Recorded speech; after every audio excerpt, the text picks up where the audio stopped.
Okay, so I'm officially recording now and I'm going to get started with the presentation. So thank you everyone for coming. And this is our timeline to presentation meeting.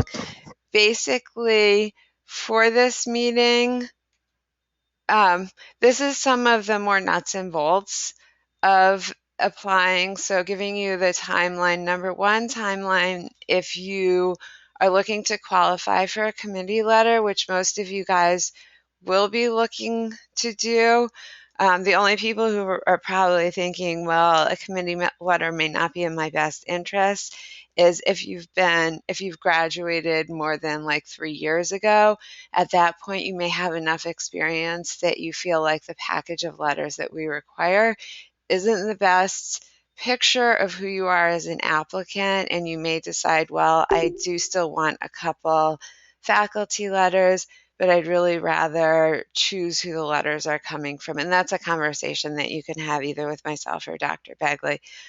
So we're going to review the requirements and the deadlines for a committee letter, and then also I'm just going to go over the requirements and the timelines that you'll be seeing over the next year, just so you can kind of understand what to expect over the next year. You can see that my picture here is the Boston Marathon, an event that hopefully most of you guys are familiar with.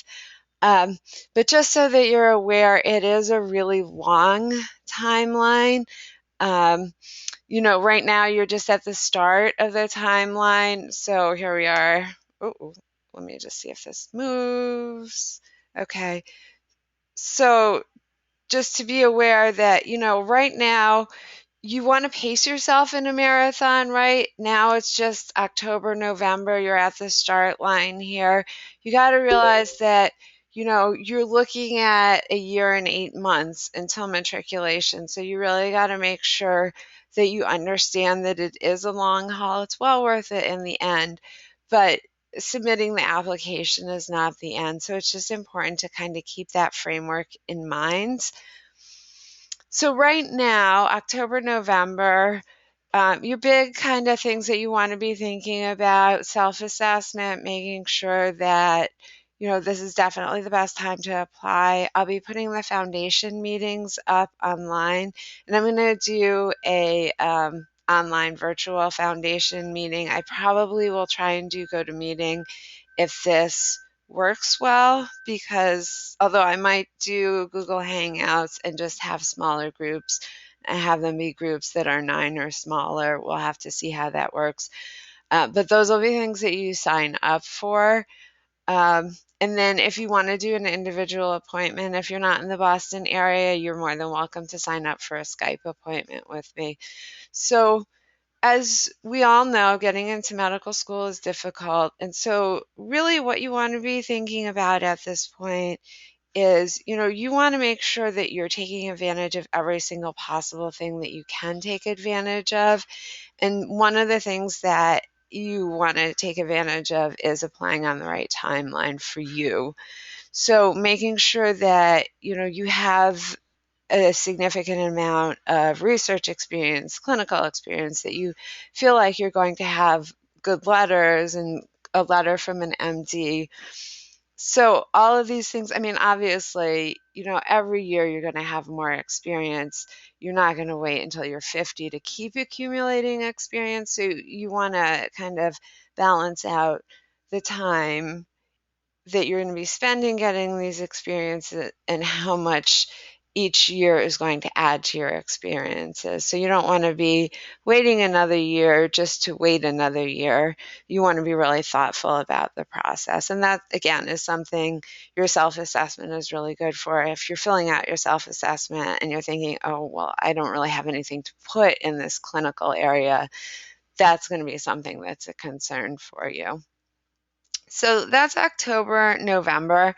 December, we really encourage you to get a lot of stuff done in December. I know it's really early, but a lot of you will have a little bit of a break during the holiday, and it'll give you some time to get some of this stuff done.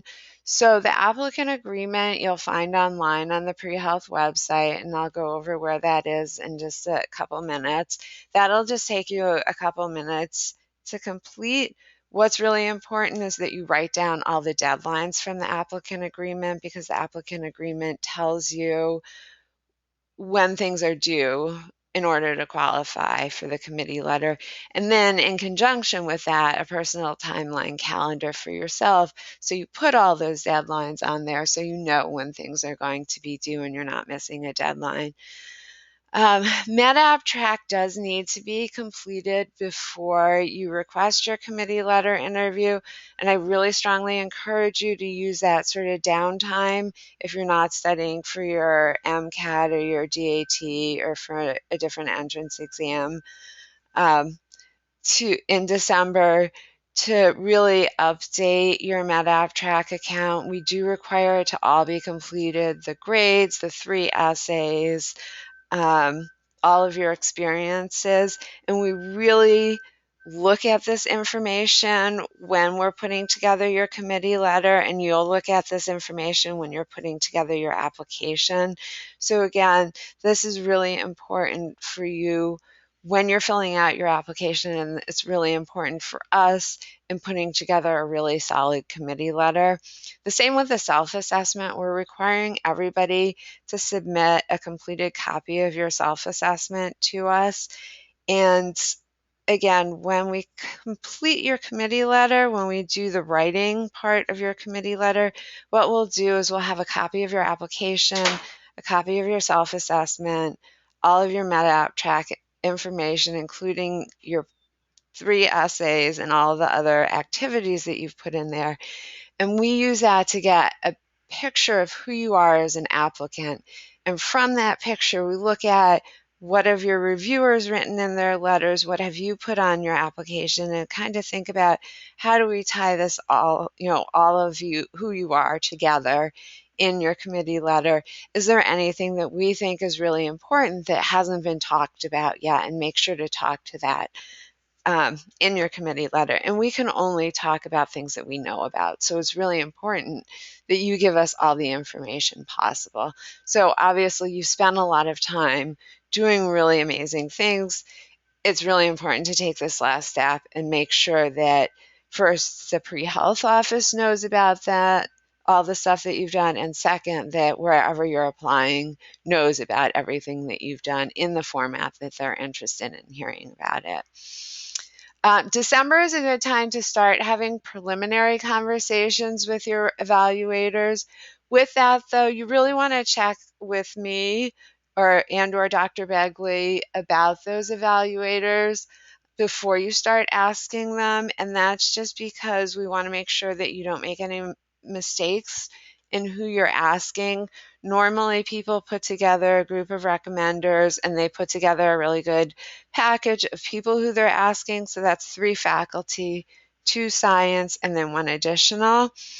And with that, for example, with the science faculty, let's say you're a biology major, you don't want to ask 2 chemistry faculty under ordinary circumstances, unless there's some reason in specific that you're doing that. So we just want to kind of walk through that with you and make sure, you're not asking a lab TA, for example. So just kind of looking at common mistakes that people have made in the past and just making sure, okay, yes, these are really good people to ask. For most people, we look at your list and say, that's great. Go ahead and talk to them about it.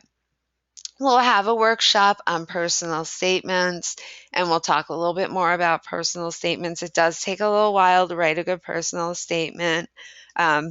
So, December is a good time to be thinking about it. And then putting together a list of schools that you're interested in applying to. That's a really important part of your application. Again, thinking about taking advantage of everything that you can possibly take advantage of. One of the things that really helps people out is applying to a school that's a good fit for who they are. So finding a program that matches your interests, your research with their research, your experiences with the school specialization.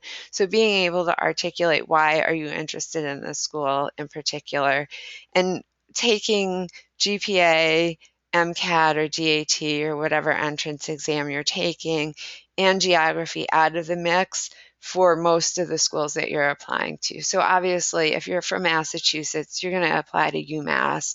Whatever state you're from, you're probably going to apply to your state school. If you're interested in staying in the Boston area and you're going to apply to Tufts and BU and Harvard, that's fine. But you don't only want to choose your schools based on them being in New England. You want to also look at programs based on other things about them, either the type of teaching they have, where people do the residencies, where they do the clerkships. Maybe they have international opportunities. So you want to think about who you are and match that up. And you want to start putting together that spreadsheet in December. It's kind of fun to look through all of that stuff. So January, you really want to start studying for your entrance exam if you haven't taken it. Some people will be taking their MCAT or DAT in January. For people who are taking the MCAT because they're nervous about the new exam, it's really important that you only take that if you're ready. Don't rush into it because you're nervous about the new test. There are a few resources for personal statement. There's the Writing Center on campus and career services for feedback. Dr. Begley and I are also good resources for feedback, and we do like to help you with those personal statements, but it's a good idea to have us read them a little bit later on, because by the time we've read like 5 iterations of it, it gets a little bit fuzzier for us. So it's better for us to be reading a later copy of it. You want to start thinking about narrowing down your school choices. We have a letters of evaluation workshop in January, and in January you really want to be asking your evaluators for the letters, and you'll request your letters through MedAppTrack, so your writers will never give you your letters. You'll never at any time be in physical contact with them, so that no school can ever question, did you ever do anything with them? Not that you would, but unfortunately there are some kind of sketchy people out there, so that makes it necessary. So January, here we are in January. You're kind of in that first mile one straight away, just plodding along. January deadlines, there are 2 deadlines in January, both January 31st. The applicant agreement is due. Applicant agreement is not going to take you a lot of time. You're just going to fill it out online, but you want to make sure to note the deadlines. And then the self-assessment is due. A good self-assessment will take you a fair amount of time. And you're going to email that self-assessment to me, and I may email you back with feedback about it. So, just be prepared for that. I may not email you back about it. I may just say, great, nice job. So just so you're aware about that.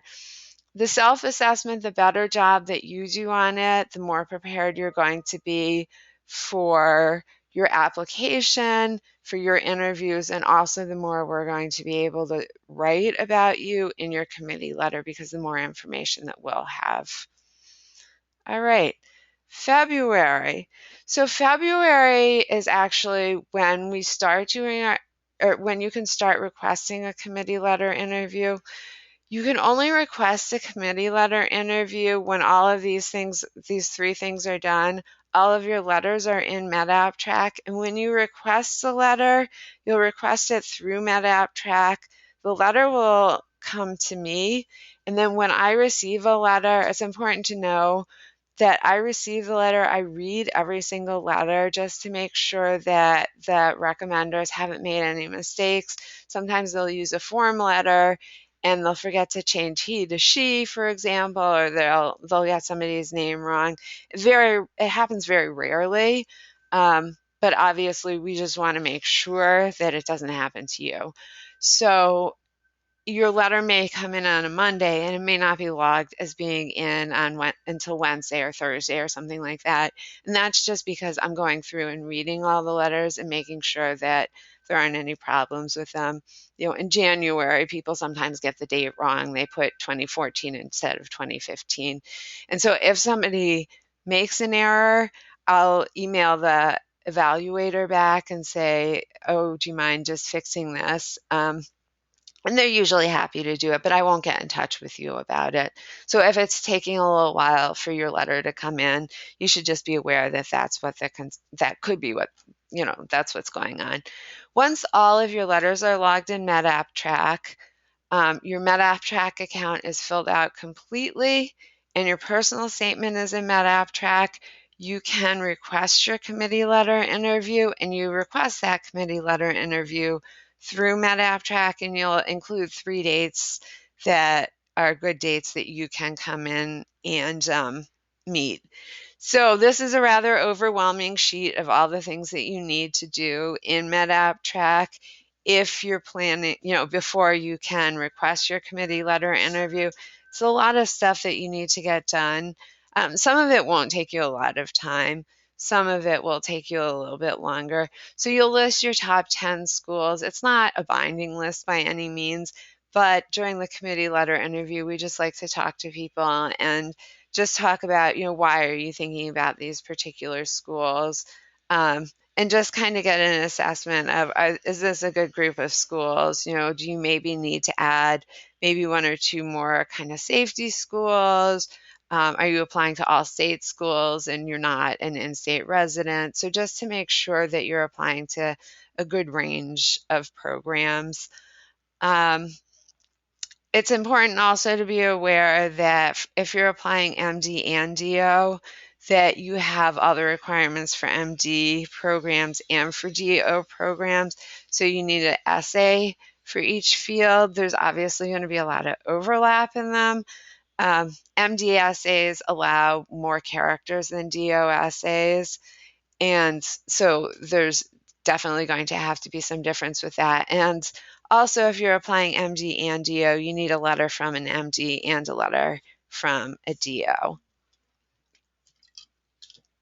So in March, you can request your committee letter interview once the requirements are complete. Committee letter interviews continue, entrance exam study if you haven't already taken it. So here you are in March, just trudging along, running along. Here are our March deadlines. So March 15th, all 3 faculty letters are due. So that's your 2 BCMP letters, your 3rd letter, which can be BCMP or it can be any other, your clinical letter from a practitioner in your field. And remember, that clinical letter has to be from an experience within the past 18 months in the U.S. So if you have a clinical letter or if you have a practitioner who you maybe shadowed and it's been more than 18 months, a good idea is just to reconnect with them and say, hey, can I come shadow you a little bit more? And it doesn't have to be a ton, just spend a week over the holiday break with them a second time, just so you've reconnected with them. We recommend that if you're having additional letters, so we require 4 letters, the 3 faculty letters and the clinical letters. We allow up to 2 additional external letters. And if you're getting a research letter from a faculty on campus, that can be an external letter. We recommend those 2 additional letters be submitted in March as well, because then you'll be done with your letters. And for a lot of people, the letters part is really stressful because it's outside of your control. So you'll be really happy if you have it done. If you're on co-op, for example, in the spring, and you don't want to ask your recommender to get it in for March, and the letter that you're asking for from your co-op employer is one of those 2 additional letters that are optional letters, you can ask for that letter to come in after the March deadline. It's not a required letter, so if it doesn't come in, you can still qualify for a committee letter because it's an extra. So hopefully that's clear. But all 4 of the required letters have to be in by March 15th, and we recommend that the additional ones come in. April, the new MCAT exam will be starting in April. We recommend sitting for it then if you're ready. Obviously, the DAT, you can sit for them. The nice thing about the DAT is they do give you your score on the day that you take it. So with that MCAT, they normalize the exam after you take it, so it's a little bit longer to get your score. So the DAT you can take a little bit later. Committee letter interviews continue in April. You want to be finalizing your personal statement in April. April deadline, April 15th is the last day to request a committee letter interview. And just to be really clear about this, April 15th is not the day to request a committee letter interview. It's the last day to request a committee letter interview. So I noticed last year that a lot of people did wait until April 15th because they were finishing filling out their MedApp information, or, they were focusing on studying for the MCAT, or, their classes and a lot of other things that obviously you have going on. The one thing that I would say about that is that the people who came in early for their committee letter interviews with Dr. Begley, she would have one person in a given day. And so she would have an hour and 15 minutes to sit, chat, take great notes.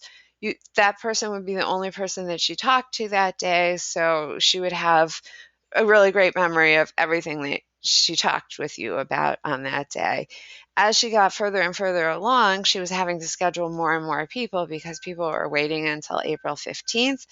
And so she was scheduling 2 in one day, and then 3 in one day, and then 4 in one day.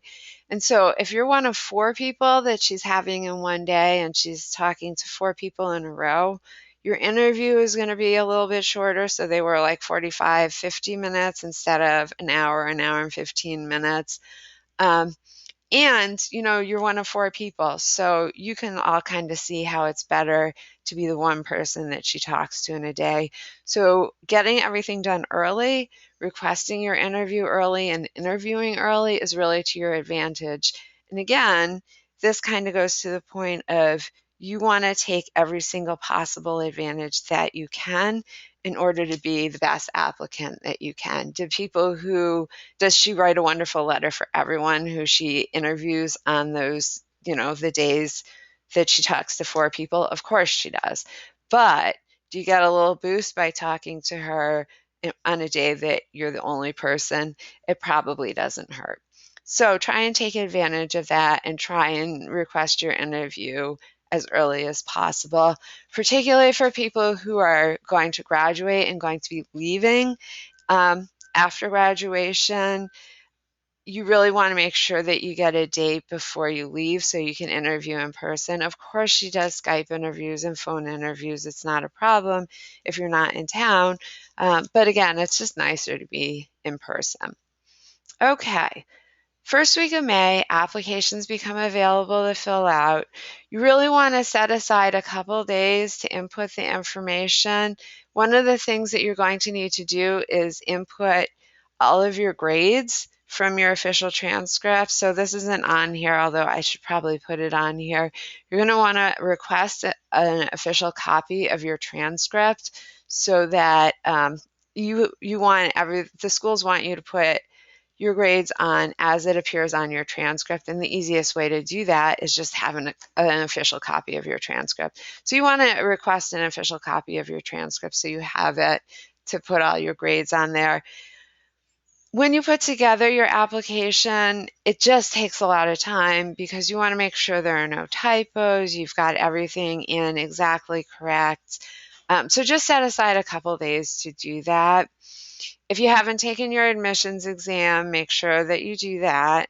And then definitely feel free to schedule your final meeting with us if you have questions about anything. So the May deadlines, May 15th is the last day to have your committee letter interview. So you'll have to schedule it by April 15th, and by May 15th, you need to have the interview. So here you are, June, July, and you guys can see we're at Wellesley College in our marathon analogy, metaphor. So we're just coming through about the halfway point here. You've gotten a lot of things done that you need to get done in order to get your committee letter, and you're getting ready to apply, you're almost ready to apply, but still you want to make sure that you're aware, or I want to make sure that you're aware that once you've applied, it's not over. It's a lot of waiting and a lot of, interviewing and patience involved, and of course the secondaries involved. So June and July is when you really want to submit. It's best to submit early in June. Optometry applications become available in July and podiatry become available in August. So, those folks will submit in July or August.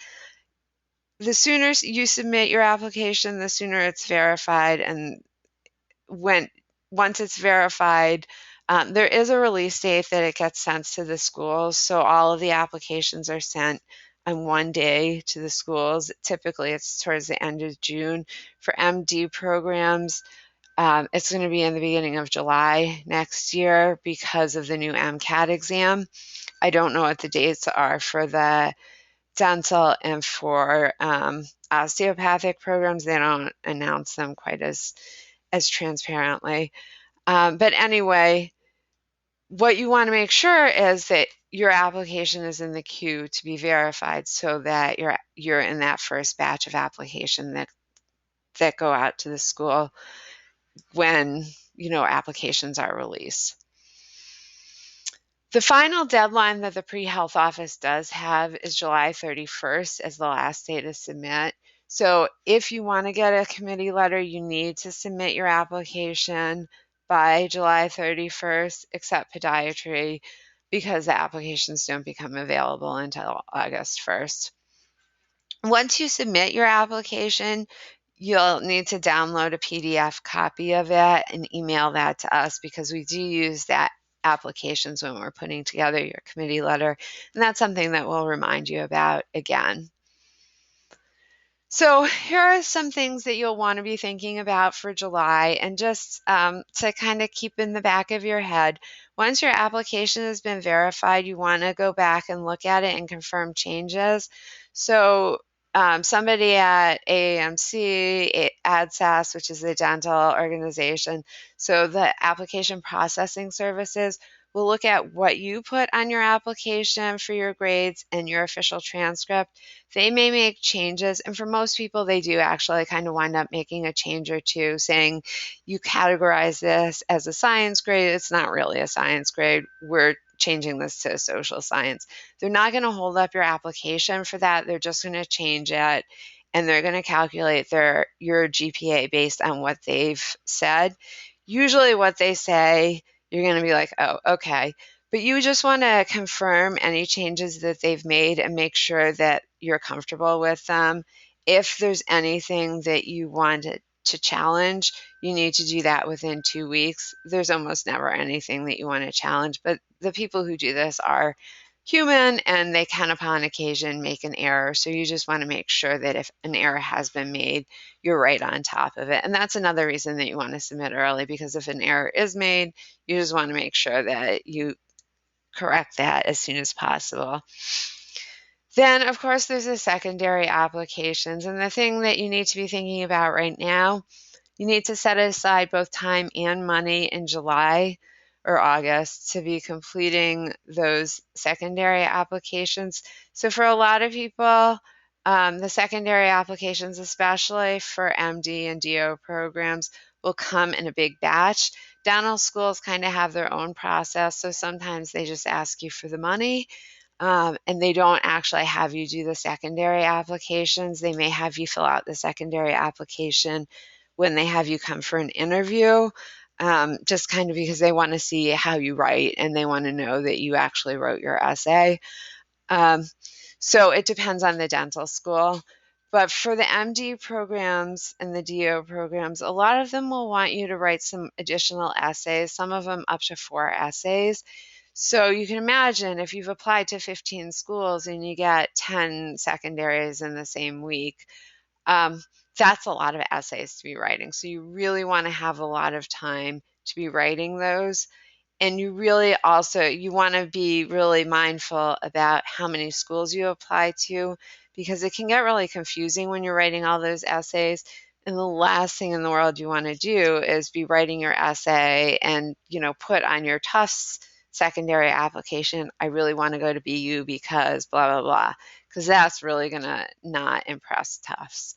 So you want to think about how many schools you apply to based on the time it's going to take you to fill out the secondaries, the costs of filling out the secondaries. Each secondary application costs between $65 and $125, and most of them are more in the $125 range. It's more the state schools that cost less.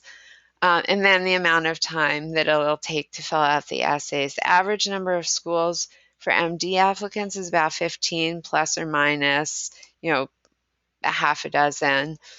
Average number for dental and DOs is a little bit less, maybe a dozen. And optometry and podiatry obviously is a little bit less because there are fewer schools. So you really want to return those secondary applications within a week or two of getting them, and that indicates your interest in the programs. So the schools want to know that this is absolutely the most important thing in your world, and they will perceive that if it takes you a week or two to get those secondaries back, that it's the most important thing to you right now. If it takes you a month to get those secondaries back, they'll think, oh, well, maybe this isn't that important to them. Maybe this is a lower choice school to them. Maybe if we offer this person a seat, they're not going to attend. For people who have really strong credentials, like if you have a really high MCAT, if you have a really strong GPA, that can be especially true because if it takes you a long time to send back your secondaries, they'll think, oh, they're not going to come here.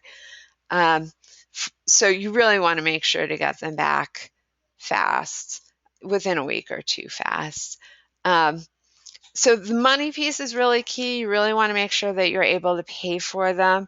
If you're applying to about a dozen schools, which is a little bit less than MD programs recommend, the entire application process without an MCAT class and without factoring in traveling to interviews is about $2,000. So it's a fair chunk of money, which is another reason why you want to think about readiness and making sure you're applying in the right year, because it's a lot of money to be spending if you're not really in your best application year.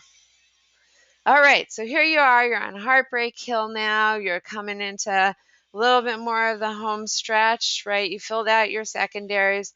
Now you're kind of at the point where you're waiting. So August is the time when the first interview invitations start coming out. So when those invitations start coming out, usually DO schools are a little bit slower actually at verifying applications, but then they're usually the first ones to send out invitations. So most of the August invitations are from osteopathic schools, although some of the MD programs are sending out August invitations.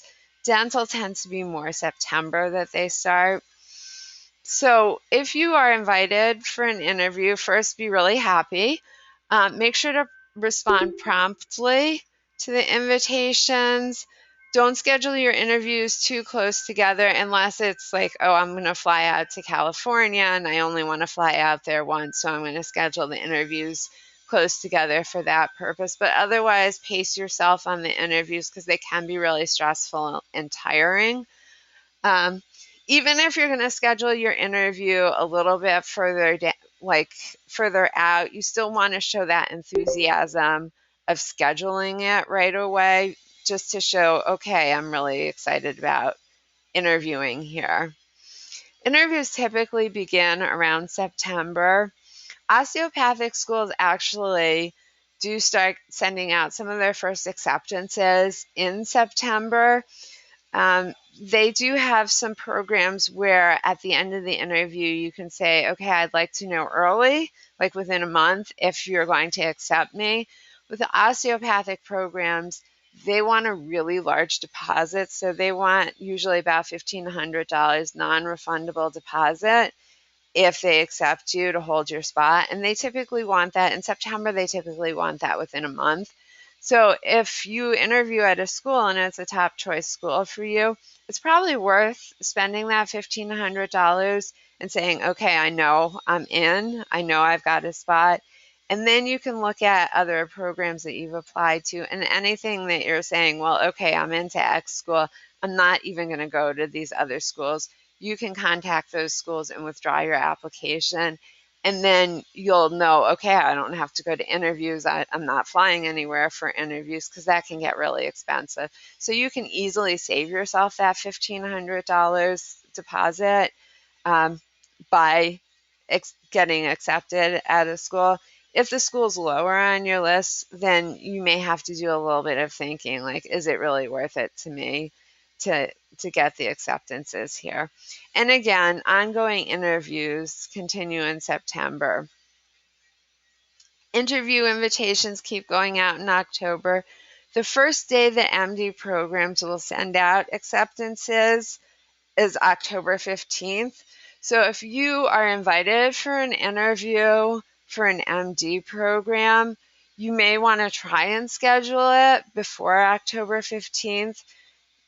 Because if you have it before October 15th, if that school is sending out acceptances early, you may find out sooner if you've been accepted. And again, that relieves a lot of pressure and it allows you to be a little bit more selective about what other schools you're going to apply to. Not all of the schools send out acceptances in October. So some schools will send out acceptances to, a bunch of applicants in October. Some schools will send out acceptances and wait lists. Some schools will just send out a few acceptances to candidates who are really high on their list. Some schools don't send out any acceptances until March or April. This past year, UMass, which I know is a preferred school for a lot of people, didn't send out any of their acceptances until towards the end of April, which again, in our marathon analogy, makes it a really long marathon for people. So a lot of the state schools do send out earlier acceptances. UMass is not one of those schools. But if you know on October 15th, okay, I've been accepted into this MD program, it's a really nice feeling. MD deposits, if you deposit, you can deposit at multiple MD programs, and those deposits are typically refundable. So you can be deposited at 2 or 3 different schools, and you have a date on which you have to decide, okay, I'm only going to this one school, and they'll give you your money back, typically. November, now this is really important, and this is something that I want people to kind of be aware of. November, they're still offering interviews, they're still continuing to do interviews. And a lot of the time, people are, talking to me in September and they're like, oh, I didn't get an interview, that's it, it's over. No, they do a second, once they do those accepts in October, they do a whole second round of interview invitations. So November, it gets really busy again with interview offers going out. So there's a whole flurry of offers that get sent out. In November, interviews continue in November. December 1st is the first day that dental schools will send out acceptances. So it's a lot longer wait for folks who are applying to dental schools, unfortunately. Dental schools, again, you can be deposited at more than one school. Even it's still in December, they're sending out offers for interviews. They're sending out acceptances. So they may be sending out acceptances for some schools on a rolling basis. So you could potentially hear on any day from some schools, although some schools, like I said, do wait until March. It tends to be that around the holidays in December, there's kind of a lull, so there aren't as many interview invitations being sent out, and there aren't interviews being held in December, just because it's hard for them to do that. So here we are finally, we see the sit-go sign, January, February. They're still interviewing. They are still going to be sending out some invitations in January and February. And even into March, although typically in March and April, that's when they send out, their final, okay, these are our accepts, these are our wait lists. You can deposit at more than one school. If you're accepted to more than one program, you can be like, okay, if you know which one you're going to go to, you should choose that program and just deposit there. If you're genuinely not sure where you're going to go, then you should just choose one. You can deposit at more than one school. If you're applying MD, PhD, April 30th is the day that you must choose the school that you're going to attend. And what happens at that point is the AAMC shares the accept list and the deposit list. And if you're on more than one school's list, then those schools can rescind those offers, and they will, so you can wind up not going anywhere. So April 30th, that's the day that you have to choose if you're MD, PhD. May 5th is the day for dental students to choose, and May 15th is the day for MD students to choose. So what will happen after that is, May 1st, MD, PhD programs go to their wait list. May 6th, dental programs go to their wait list, and May 16th is when the MD programs go to their wait list. So if you have been waitlisted, May is typically the time when you start hearing about those wait lists, although it could potentially be earlier because some schools put a lot of people on their wait lists initially. But it may not be until May when you hear if you've been waitlisted. And I know I talked to somebody last year who didn't get any interviews until February, and the applicant got 2 interviews of the type that were like, well, we have this slot opened next week. I don't know if you're in the area, you can come in for an interview. And of course, the applicant was like, yes, I'm in the area, I'll be there. And that applicant got accepted to both schools. So, and she found out in May. So, it's really a marathon. It's a waiting game. You may not know until May. And everything can turn around in just a second or just a moment. So here we are finally coming to the finish line. When they go to the wait list, they'll do a first run of the wait lists. So people will come off the wait list. So it may be that somebody who's deposited at one school and was all set to go to one school gets off a wait list at another school. So schools are going to have to go to the wait list a couple times. So you may hear, oh, you're off the wait list in June. So it could be actually June when you're finally reaching this finish line. So just so you're aware, June, July is when you're finally, okay, planning my move, finishing the finances. July, August is when most of the schools start their orientation. So it's kind of rare for somebody to get in July or August, although upon occasion it does happen. But that's our general timeline for application.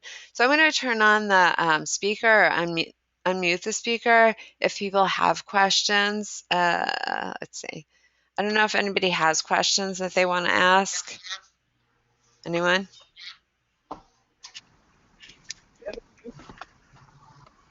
Questions? Uh-oh. I think maybe people are trying to talk, but I can't hear them.